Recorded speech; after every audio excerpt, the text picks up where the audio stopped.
Hello everybody and welcome to NatChatsBall. I am euphoric right now. What is it? Just finished playing Man United, beating them 3-2 at the Emirates Stadium, and I'm just on a high. What a game. Even feel the neutral, what a game. But also so proud, just so proud of that entire performance. And for me, like, standout was Zinchenko. Before the game, you're watching the guy hype all the players. During the game, he was everywhere on the pitch. And he was just standout for me. Absolutely incredible performance and world class, like pure world class. But the way we dominated, kept at them, knowing it was going to come, and the belief, going 1-0 down, seeing your captain Odegaard like hyping everyone up, all the fans, all the players, not putting your head down and being like, oh shit, we've conceded, we're gonna get beaten, but just like, it's fine, we're 1-0 down, but we've got this, you know, and just complete belief in like your teammates and your team and where we are as a club. We're just at a different level, and it's so exciting to see. It's so exciting to see. I just thought we were incredible, and I'm so happy, and I feel like this is like, I'm at the biggest high I've been all season in terms of watching us play. To me, I felt more excited going into that game than even Tottenham last week. Sorry I didn't do a video, by the way. I was just buzzing, like I am now, so I thought I better do it straight away, otherwise I'll never do it. Buzzing from that, like beating the scum easily, like so superior, so much more class.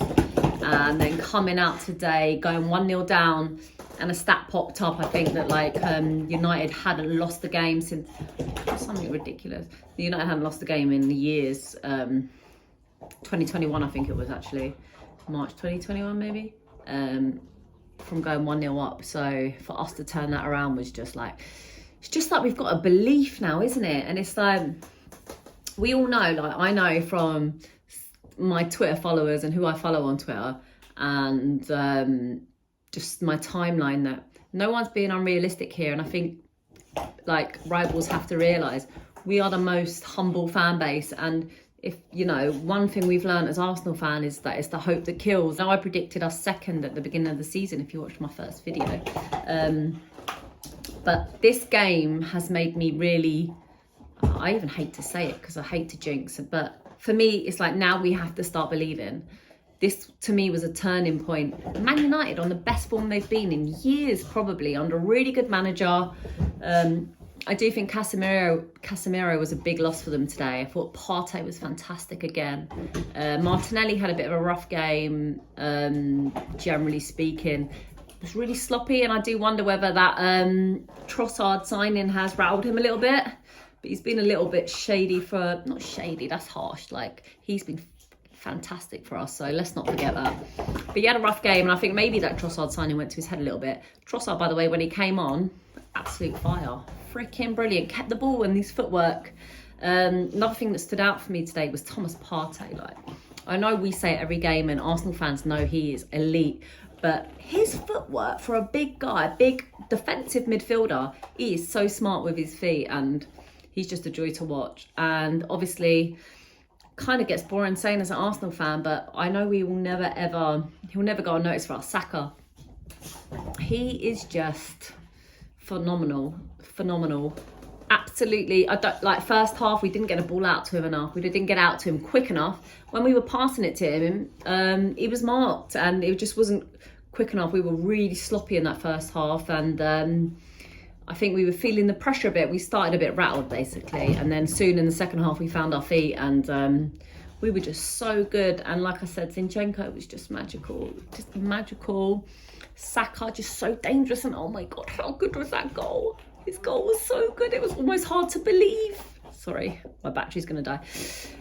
So I'm buzzing, and I honestly believe, I think when you consider distance and games in hand, I think this is like setting us off now on a 2-horse race.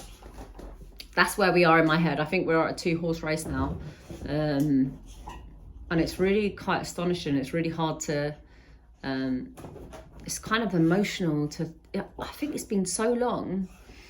It's emotional to think that like we have to start believing soon.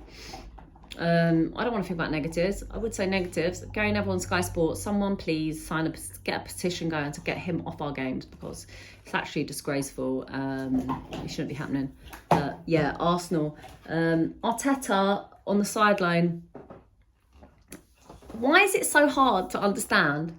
Arteta is the youngest manager in the league, managing the youngest squad in the league. We are top. How can this guy not be on the edge of his box every game, giving it 100%? So his players, his young players, have that belief throughout the whole game and that direction. That is why he is there. He's not a moron. He's not a madman, as they keep painting him out to be. He's a great manager that is managing the youngest team that are top of a Premier League that is full of money. And we haven't done it like that. We're not full of money. We're full of youth and a manager that believes in a team. And for, like, ex-bitter men like Gary Neville, let them slate him. We all know why Arteta is out there on the sideline. Richard Keys, Arteta doesn't even know who you are. Like, stop speaking his name. Just, the belief is there, and I'm so proud of Arsenal, and I'm so proud to be a Gunner. And let's just keep going, because that was that was 3 big points, and I feel so proud that we won that game. Something about it, like, we dominated them at Old Trafford, and it just felt like it was just a beautiful 3 points to win. Probably my favourite 3 points this season. And yeah, I'm so proud of them. On to the next one. Come on, you Gunners!